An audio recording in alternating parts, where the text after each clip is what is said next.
You get lost today, you pull out your phone, open maps, and you are fine in 2 minutes. But 40,000 years ago, no phones, no maps, no compass, no roads. Just trees, mountains, and endless wilderness. So what actually happened when an ancient human got separated from the group?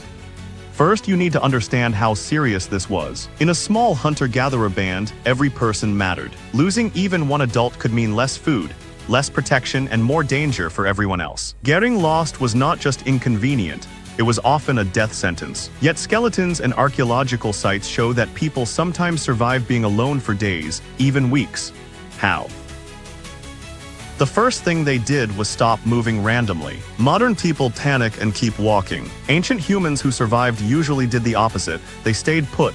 Why? Because the group would notice someone was missing, and the best chance of being found was to remain in one place, preferably near a landmark, a large rock, a river bend, a distinctive tree. Some researchers believe they used smoke signals. Burning green leaves creates thick white smoke that can be seen from far away. If they had fire with them, this was one of the smartest things they could do.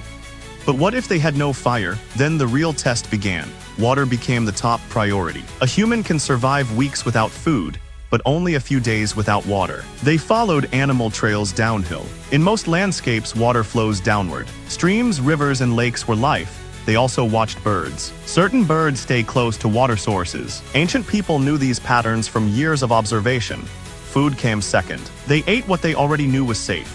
Berries they recognized, roots they had dug before, insects, small lizards, bird eggs. They avoided anything unfamiliar. One wrong plant could kill them faster than hunger. Night was the hardest part. Without the group, there was no shared fire, no lookouts, no safety in numbers. Predators, wolves, big cats, hyenas became a real threat. Survivors probably climbed trees or found small caves and rock overhangs. They stayed quiet. They kept their back against a wall so nothing could approach from behind. Some may have used the same trick modern survivalists still teach, making themselves look bigger or creating noise with sticks to scare animals away. But most of the time, they just waited in silence and hoped. Here is the part that surprises many people. Ancient humans were rarely completely alone in the landscape. They knew their territory extremely well. A typical hunter-gatherer group moved within a familiar range of tens or hundreds of kilometers. They had mental maps built from years of walking the same paths, following the same rivers, and watching the same stars. Getting truly lost, in the modern sense, was less common than we think. More often, a person became temporarily separated during a hunt, while gathering, or after a sudden storm. In those cases, the strategy was simple: move toward the last known meeting point, or follow the direction the group was traveling. If they could not find the group after a day or two, they sometimes joined another band. Hunter-gatherer societies were more flexible than we imagine. People moved between groups. A skilled hunter or a young woman of childbearing age was valuable. Some lost individuals were accepted into new groups rather than left to die. Still, many did not make it.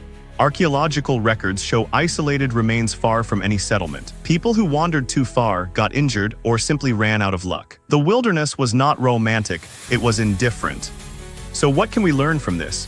Ancient humans survived getting lost not because they were superhuman, but because they understood three things better than most modern people: stay calm and stay put if possible. Follow water. Use every sense: sight, sound, smell, and memory of the land.